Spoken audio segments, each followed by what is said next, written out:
محمد كما صليت على وعلى آل إبراهيم إنك حميد مجيد اللهم بارك على محمد وعلى آل محمد كما باركت على إبراهيم وعلى آل إبراهيم إنك حميد مجيد رب يسر ولا تعسر وتمم بالخير بسم اللہ الرحمن الرحیم. کل ہم ہجرت کی چھٹی ہجرت کا چھٹا سال پڑھا یعنی چھٹی ہجری جس میں ہم نے بیت رضوان پڑھا اور پھر اس میں بیت رضوان کے ضمن میں ہم نے پڑھا آگے جا کے کہ نبی علیہ السلام نے سلاطین کے نام سے دعوت اسلام کے خط لکھے جس میں ہم نے پڑھا کیسر کا بادشاہ یعنی روم کا بادشاہ کیسر اس کو جو خط لکھا گیا اور کیسے اس نے ابو سفیان کو بلایا اور ان سے کے متعلق کچھ چیزیں اور نبی علیہ السلام کے متعلق کچھ پوچھا. آج ہم نے پڑھنا تھا خسرو پرویز کی بد دماغی یعنی خسرو جو تھا یہ ایران کا بادشاہ تھا. اس کے متعلق ہم نے پڑھنا ہے کہ تقریباً اسی مضمون کے خط جیسے اس کے پاس پہنچے کیسر کے پاس اسی مضمون کے خط دوسرے بادشاہوں کے پاس بھی نبی علیہ السلام نے روانہ فرمائے. شہنشاہ ایران خسرو پرویز کے دربار میں جب نامہ مبارک پہنچا تو صرف اتنی سی بات پر اس کے غرور اور گھمنڈ کا پارا اتنا چڑھ گیا کہ اس نے کہا کہ اس خط میں محمد نے میرے نام سے پہلے اپنا نام کیوں رکھا ہے، یعنی میرے نام سے پہلے انہوں نے اپنا نام کیوں لکھا ہے. یہ کہہ کر اس نے فرمان رسالت کو پھاڑ ڈالا اور پرزے پرزے کر کے خط کو زمین پر پھینک دیا. اتنا تکبر میں آیا. جب آقا کو یہ بات معلوم ہوئی، آقا کو خبر پہنچی تو آقا علیہ السلام نے فرمایا مزکا کتابی مزک اللہ ملکہ کہ اس نے میرے خط کو ٹکڑے ٹکڑے کر دیا، خدا تعالیٰ اس کی سلطنت کو ٹکڑے ٹکڑے کر دیں گے. چنانچہ اس کے بعد ہی خسرو پرویز کو اس کے بیٹے شیرویہ نے رات میں سوتے ہوئے پھاڑ کر پیٹ قتل کر دیا اور اس کی بادشاہی ٹکڑے ٹکڑے ہو گئی. یہاں تک کہ امیر المؤمنین عمر فاروق اعظم رضی اللہ تعالیٰ عنہ کے دور خلافت میں یہ حکومت صفحہ ہستی سے مٹ گئی کیونکہ اس نے آقا علیہ السلام کے خط کی بے حرمتی کی اور بہت زیادہ کی، تکبر میں گھمنڈ میں کی. اللہ کی طرف سے ایسا تھا کہ اس کی بھی سلطنت ہی ختم ہو گئی، صفحہ ہستی سے اس کا نام ہی اور اس کی سلطنت کا نام ہی مٹ گیا. نجاشی بادشاہ حبشہ کے پاس جب فرمان رسالت پہنچا تو اس نے کوئی بے ادبی نہیں کی. اس معاملے میں مورخین کا اختلاف ہے کہ اس نجاشی نے اسلام قبول کیا ہے نہیں، لیکن یہ ملتا ہے کہ یہ نجاشی جس کے پاس اعلان نبوت کے 5ویں سال مسلمان مکہ سے ہجرت کر کے گئے تھے اور 6 ہجری میں جس کے پاس حضور نے خط بھیجا تھا اور 9 ہجری میں جس کا انتقال ہوا اور مدینہ میں حضور نے جس کی غائبانہ نماز پڑھی، اس کا نام اسمحا تھا اور یہ بادشاہ مسلمان ہو گیا تھا. لیکن اس کے بعد جو نجاشی تخت پہ بیٹھا اس کے پاس بھی آقا نے اسلام کی دعوت نامہ بھیجا، مگر اس کے بارے میں کچھ معلوم نہیں کہ اس نجاشی کا نام کیا تھا اور اس نے اسلام قبول کیا تھا یا نہیں. مشہور یہ ہے کہ یہ دونوں مقدس خطوط اب تک سلاطین حبشہ کے پاس ہیں اور وہ لوگ اس کا بے حد ادب اور احترام بھی کرتے ہیں. حبشہ کی سلطنت میں ابھی تک یہ 2 خط موجود ہیں. آگے شاہ مصر کے پاس بھی گیا تو شاہ آقا علیہ السلام کا خط اس نے کیا حضرت حاتب بن ابی بلتہ رضی اللہ تعالیٰ عنہ کو حضور نے مقوقس مصر اسکندریہ کے بادشاہ کے پاس قاصد بنا کے بھیجا. یہ نہایت اخلاق کے ساتھ قاصد سے ملا اور فرمان نبوی کو بہت ہی تعظیم اور تقدیم کے ساتھ پڑھا مگر مسلمان نہیں ہوا. یہاں حضور کی خدمت میں چند چیزوں کا اس نے تحفہ بھیجا. 2 باندیاں بھیجی جس میں ایک حضرت ماریہ قبطیہ تھی جو آقا کی نکاح میں آئی اور انہی کے شکم سے حضور کے فرزند حضرت ابراہیم پیدا ہوئے تھے. یہ آقا کو تحفے میں مصر کے بادشاہ نے دی تھی حضرت ماریہ قبطیہ. دوسری حضرت سیرین رضی اللہ تعالی عنہ تھی جن کو آقا نے حضرت حسان بن ثابت کو دے دیا تھا. ان کے بطن سے حضرت حسان کے یعنی جو نعت خوان رسول ہیں حضرت حسان بن ثابت، ان کے 2 بیٹے ہوئے عبد الرحمن، ایک بیٹے ہوئے عبد الرحمن اور انہی 2 لونڈیوں کے علاوہ یہ جو مقوقس یعنی مصر کا بادشاہ ہے اس نے ایک سفید گدھا جس کا نام یعفور تھا. یہ یعفور وہی ہے جس نے آقا کی وفات پر اپنے آپ کو یہ روتا تھا بہت زیادہ. اچھا جی، ایک سفید خچر جس کا نام تھا دلدل. یہ آپ نے پہلے اپنے بالکل ابتدا میں جب آپ کا شمال کوش شروع ہوا تھا تو اس نے آقا کے خچر، آقا کے گھوڑے، آقا کی یہ سواریوں کے نام پڑے تھے. اس کے علاوہ اس نے 1000 سونا مسکال، ایک غلام، کچھ شہد اور کچھ کپڑے بھی ہدیے میں دیے. تو اخلاق تو تھا نا، مسلمان بہرحال یہ نہیں ہوا. جنگی بادشاہ یمامہ کے پاس بھی خط گیا حضرت سلیط رضی اللہ تعالیٰ عنہ. جب حوزہ بادشاہ یمامہ کے پاس خط لے کر پہنچے تو اس نے بھی قاصد کا احترام کیا لیکن اسلام قبول نہیں کیا اور جواب یہ لکھا کہ آپ جو باتیں کہتے ہیں وہ نہایت اچھی ہیں، اگر آپ اپنی حکومت میں سے کچھ مجھے بھی حصہ دیں تو میں آپ کی پیروی کروں گا. آقا نے اس کا خط پڑھ کے فرمایا اسلام ملک گیری کی حوث کے لیے نہیں آیا، اگر زمین کا ایک ٹکڑا بھی ہو تو میں نہیں دوں گا. کہ ایسا نہیں ہے کہ میں یہاں جو ہے نا حوث پوری کرنے یا تمہاری پوری کرنے آیا ہوں. یہ تو دین کا پیغام ہے جو پہنچایا، تو اس نے ایک ڈیل کرنا چاہیے، آقا نے اس کو قبول نہیں کیا۔ حضرت شجاع رضی اللہ تعالیٰ عنہ حارث غسانی یعنی غسان کے بادشاہ کے پاس نامہ اقدس کو لے کر گئے تھے، تو وہ بھی مغرور تھا، اس نے بھی خط کو پڑھ کر غصہ میں آیا اور اپنی فوج کو تیاری کا حکم دیا۔ چنانچہ مدینہ کے مسلمان ہر وقت اس کے حملہ کے منتظر رہتے تھے، اور بالآخر غزوہ موتا یا غزوہ تبوک کے واقعات اسی کے ضمن میں پیش آئے۔ یعنی غسان کا جو بادشاہ تھا نا، اس نے آقا کا جب خط پڑھا تھا نا، تو وہ تکبر میں آیا، اس نے کہا ہم ان سے جنگ کریں گے۔ آقا نے ان بادشاہوں کے علاوہ اور بھی بہت سے بادشاہوں کو دعوت اسلام کے خطوط تحریر کیے، جن میں سے کچھ نے اسلام قبول کرنے سے انکار کر دیا اور کچھ خوش نصیبوں نے قبول کر کے حضور اقدس کی خدمت اقدس میں نیاز مندیوں سے بھرے ہوئے خطوط بھی بھیجے۔ وہ کون تھے؟ مثلاً یمن کے شاہان حمیر میں سے جن جن بادشاہوں نے مسلمان ہو کر بارگاہ نبوت میں عرضیاں بھیجی، جو غزوہ تبوک سے واپسی پر آقا کی خدمت میں پیش ہوئی، ان بادشاہوں کے نام یہ ہیں۔ یعنی حضور نے ان بادشاہوں کے علاوہ اور بھی بہت سے سلاطین اور عمرا کو دعوت اسلام کے خطوط فرمائے تھے، اور جو جن کے نام تھے وہ کیا ہیں جو آقا کے پاس مسلمان ہو کر آئے، اس میں حضرت حارث بن عبد کلال ہیں، نعیم بن عبد کلال ہیں، بادشاہ تھے اور مسلمان ہو گئے، نعمان ہیں اور زرعہ ہیں، یہ سب یمن کے بادشاہ تھے۔ ان کے علاوہ فروہ بن عمر جو کہ سلطنت روم کی جانب سے گورنر تھا، اپنے اسلام لانے کی خبر قاصد کے ذریعے بارگاہ رسالت میں اس نے بھیجی۔ اسی طرح بازان جو بادشاہ ایران کسرا کی طرف سے صوبہ یمن کا صوبے دار تھا، اپنے دو بیٹوں کے ساتھ وہ بھی مسلمان ہو گیا اور ایک عرضی تحریر کر کے حضور کو اپنے اسلام کی خبر دی۔ ان سب کا مفصل تذکرہ ایک کتاب ہے سیرت ابن ہشام، ٹھیک ہے، وہاں موجود ہے، وہاں اگر آپ اپنے مطالعے میں لانا چاہیں تفصیل کے ساتھ تو وہاں آپ پڑھ سکتی ہیں۔ 6 ہجری میں آقا نے حضرت محمد بن سلمہ کی ماتحتی میں ایک لشکر بھی نجد کی طرف بھیجا۔ نجد ایک علاقہ تھا، اس کی طرف ان لوگوں نے یعنی یہ جو محمد بن سلمہ رضی اللہ تعالیٰ عنہ کے ساتھ انہوں کے ساتھ جو لوگ تھے، انہوں نے بنو حنیفیہ کے سردار سمامہ بن سال کو گرفتار کر لیا اور مدینہ لائے۔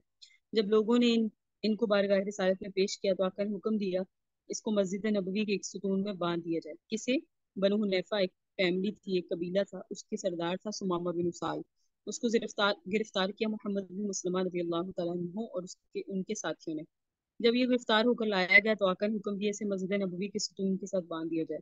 چنانچہ یہ ستون میں باندھ دیے گئے۔ پھر حضور اس کے پاس تشریف لے گئے اور دریافت کیا سمامہ تمہارا کیا حال ہے اور تم اپنے بارے میں کیا گمان کرتے ہو؟ سمامہ نے جواب دیا محمد میرا حال اور خیال تو اچھا ہی ہے، اگر آپ مجھے قتل کریں گے تو ایک خونی آدمی کو قتل کریں گے، اور اگر مجھے اپنے نام سے نواز کر چھوڑ دیں گے تو ایک لشکر گزار کو چھوڑ دیں گے، اور اگر آپ مجھ سے کچھ مال کے طلبگار ہیں تو میں آپ کو دے دیتا ہوں۔ حضور یہ گفتگو کر کے چلے گئے۔ پھر دوسرے روز بھی یہی سوال و جواب ہوا، تیسرے روز بھی آقا نے بات کی، یہ کہتا ہے مال چاہیے، مال دے دیتا ہوں، چھوڑ دیں گے تو آپ مجھے شکر گزار پائیں گے، اگر آپ کو انعام اگر آپ مجھے قتل کریں گے تو خونی آدمی کو قتل کریں گے۔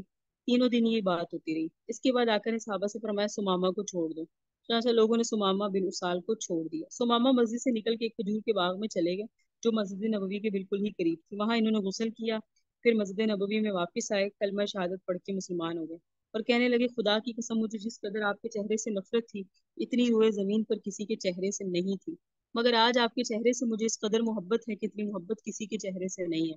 کوئی دین میری نظر میں اتنا ناپسندیدہ نہیں تھا جتنا آپ کا دین، لیکن آج کوئی دین میری نظر میں اتنا محبوب نہیں ہے جتنا آپ کا دین، کوئی شہر میری نگاہ میں اتنا برا نہیں تھا جتنا آپ کا شہر، اور اب میرا یہ حال ہو گیا ہے کہ آپ کے شہر سے زیادہ مجھے کوئی شہر محبوب نہیں ہے۔ یا رسول اللہ میں عمرہ ادا کرنے کے ارادے سے مکہ جا رہا تھا کہ آپ کے لشکر نے مجھے گرفتار کر لیا، اب آپ میرے بارے میں کیا حکم دیتے ہیں؟ حضور نے ان کو دنیا اور آخرت کی بھلائیوں کا مزہ سنایا، پھر حکم دیا کہ تم مکہ جا کے عمرہ ادا کرو۔ جب یہ مکہ پہنچے اور طواف کرنے لگے تو قریش کے کسی کافر نے ان کو دیکھ کر کہا ہے سمامہ تم بے دین ہو گئے ہو، کیونکہ مسلمان ہو گئے تھے، تو آپ نے نہایت جرت کے ساتھ جواب دیا میں بے دین نہیں ہوا ہوں بلکہ میں مسلمان ہو گیا ہوں، اور اے مکہ والو سن لو، جب تک حضور اجازت نہیں دیں گے تم لوگوں کو ہمارے وطن سے گیہوں کا ایک دانہ بھی نہیں ملے گا۔ مکہ والوں کے لیے ان کے وطن یمامہ ہی سے غلہ آیا کرتا تھا۔ انہوں نے کہا یمامہ سے ہی تھے نا یہ، تو انہوں نے بھی کیا کہا کہ نجد سے تھے یہ، انہوں نے کہا کوئی بھی چیز تمہیں اب نہیں ملا کرے گی۔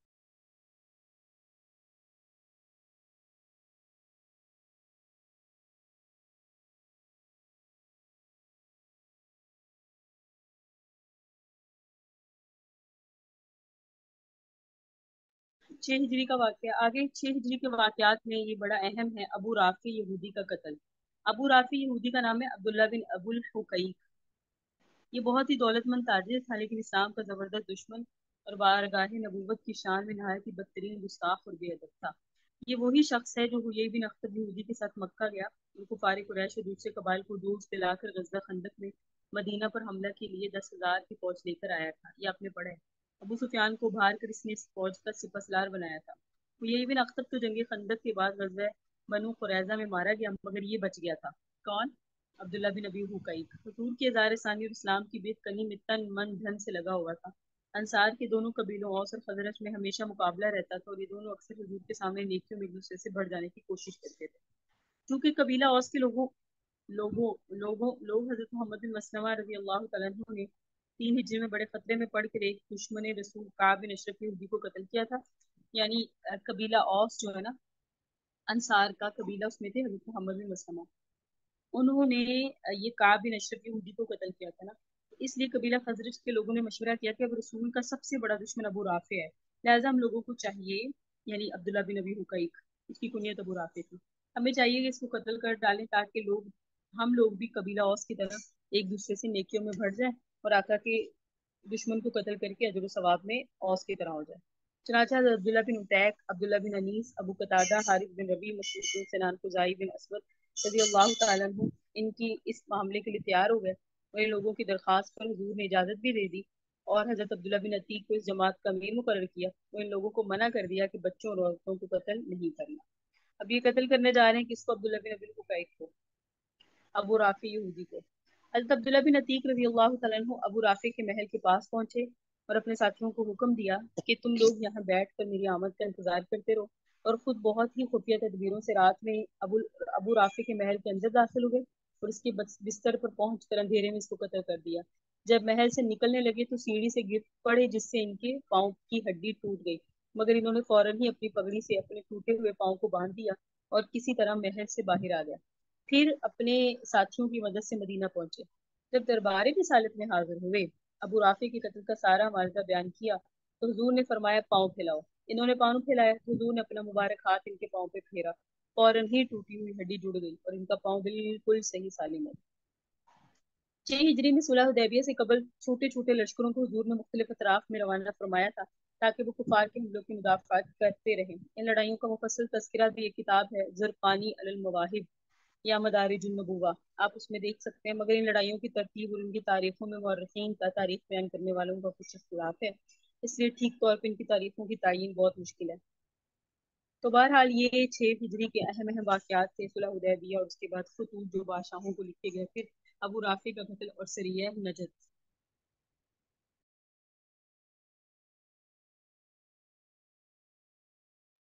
آگے ہے طالبات 7 ہجری۔ آپ کا صلی اللہ علیہ وسلم نے جو ہجرت فرمائی اس میں سے 7 ہجری مدینہ کے قریب تھا ذات القرب، ایک چراہ گاہ کا نام ہے، ذات القرب، کاف قاف را دال، جہاں حضور کی اونٹیاں چرتی تھی۔ عبد الرحمن بن عیینہ فزاری نے جو قبیلہ غطفان سے تعلق رکھتا تھا اپنے چند آدمیوں کے ساتھ ناگہاں اس چراہ گاہ پر چھاپا مارا اور یہ لوگ 20 اونٹیوں کو پکڑ کے لے بھاگے۔ اب یہاں حضور کی اونٹیاں چرتی تھی، اب اس نے کیا کیا کہ یہ 20 اونٹیوں کو لے کر گیا۔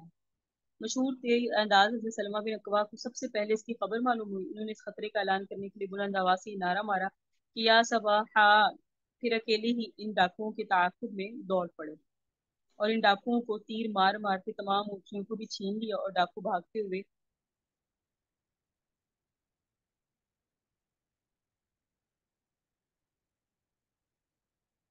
بھاگ گئے۔ اس کے بعد حضور پاک صلی اللہ علیہ وسلم لشکر کو لے کر پہنچے جب اس مقام پر تو حضرت سلمہ بن اکوا نے عرض کیا یا رسول اللہ، میں نے ان چھاپا ماروں کو ابھی تک پانی نہیں پینے دیا، یہ سب پیاسے ہیں، ان لوگوں کے تعاقب میں لشکر بھیج دیجیے تو یہ سب گرفتار ہو جائیں گے، یعنی ہے تو آس پاس لیکن ہم نے انہیں بس گرفتار کرنا ہے، انہوں نے آپ کی اونٹیوں پہ حملہ کیا تھا۔ تو آقا نے ارشاد فرمایا تم اپنی اونٹیوں کی مالک ہو چکے ہو، اب ان لوگوں کے ساتھ نرمی کا برتاؤ کرو۔ پھر حضور نے حضرت سلمہ بن اکوا کو اپنے اونٹ پر اپنے پیچھے بٹھا لیا اور مدینہ واپس تشریف لائے، اور یہ غزوہ خیبر کے لیے روانہ ہونے سے 3 دن قبل ہوا۔ ایک غزوہ ہی ہے نا، وہ اس کی بھی تیر انداز تھے، ادھر بھی مسلمانوں میں حضرت سلمہ بن اکوا تھے، اس لیے اس غزوے کو کہتے ہیں ذات القرد۔ اور کرد کا مطلب ہوتا ہے چراگاہ. تو یہاں چونکہ اونٹنیاں چل رہی تھی اس لیے کہتے ہیں یہ غزوہ کون سا ہے؟ چراگاہ والا. ذات کا مطلب ہوتا ہے والا، ذات القرد، چراگاہ والا غزوہ. اچھا جی، تو یہ بھی ہوا 7 ہجری میں. غزوہ خیبر یا جنگ خیبر یہ بہت اہم ہے. خیبر مدینہ سے 8 منزل کی دوری پر ایک شہر ہے. ایک انگریز سیاح نے لکھا ہے کہ خیبر مدینہ سے 320 کلومیٹر دور ہے. یہ بہت بڑا زرخیز علاقہ ہے اور یہاں عمدہ کھجوریں بکثرت پیدا ہوتی ہیں. عرب میں یہودیوں کا سب سے بڑا مرکز یہی خیبر تھی. یعنی یہودیوں کی جو پوائنٹ تھا نا اہم، وہ یہی تھا خیبر. یہاں کے یہودی عرب میں سب سے زیادہ مالدار اور جنگجو تھے اور ان کو اپنی مالی اور جنگی طاقتوں پر بڑا ناز اور گھمنڈ بھی تھا. یہ لوگ اسلام اور بانی اسلام کے بدترین دشمن تھے. یہاں یہودیوں نے بہت سے مضبوط قلعے بنائے ہوئے تھے جن میں سے بعض کے آثار یعنی نشانات اب بھی موجود ہیں. سمجھ آ رہی ہے آپ کو؟ اب بھی نشان موجود ہے. قلعہ بہت بڑا ہوتا ہے. اگر آپ یہ لاہور کا بادشاہ کا بنایا ہوا قلعہ، بادشاہی قلعہ دیکھ لیں تو آپ اندازہ کریں اتنی بڑی بڑی دیواریں ہوتی ہیں. تو یہ قلعہ انہوں نے بھی یہاں قلعے بنائے ہوئے تھے. ان کے قلعوں کے نام بھی ہے قتیبہ، ناعیم، شق، قموس اور نطورہ، صعب، سطیخ اور سلالم. در حقیقت یہ 8 قلعے 8 محل کی مثل تھے اور انہی 8 قلعوں کا مجموعہ خیبر ہے. آپ کو معلوم ہونا چاہیے، آپ سے کوئی پوچھے غزوہ خیبر میں کیا تھے تو 8 قلعے تھے یہ. اور 8 قلعے کا مطلب ہے 8 محل تھے. صحیح ہے، 8 محل کے قائم مقام تھے یہ. اسی لیے ان کو کہا جاتا ہے خیبر. 8 کو ملائیں تو خیبر. تمام مورخین کا اس بات پر، تاریخ بیان کرنے والوں کا اس بات پر اتفاق ہے کہ جنگ خیبر جو ہے نا محرم کے مہینے میں. ٹھیک ہے، اور اس کی وجہ کیا ہے وہ میں نے ابھی آپ کے سامنے عرض کیا کہ جنگ خندق میں جن جن کفار عرب نے مدینہ پر حملہ کیا تھا ان میں خیبر کے یہودی بھی تھے، بلکہ در حقیقت وہی اس حملے کے بانی اور سب سے بڑے محرک تھے. چنانچہ بنو نذیر کے یہودی جب مدینہ سے جلا وطن کیے گئے تو یہودیوں کے جو سردار خیبر چلے گئے تھے نا، ان میں ہوئی بن اخطب اور ابو رافس نے تو مکہ جا کر کفار قریش کو مدینہ پر حملہ کرنے کے لیے ابھارا تھا نا، اور تمام قبائل کا دورہ کر کے کفار عرب کو جوش دلا کر برانگیختہ کیا اور حملہ آوروں کی مالی امداد کے لیے پانی تک کی طرح روپیہ بھی بہایا.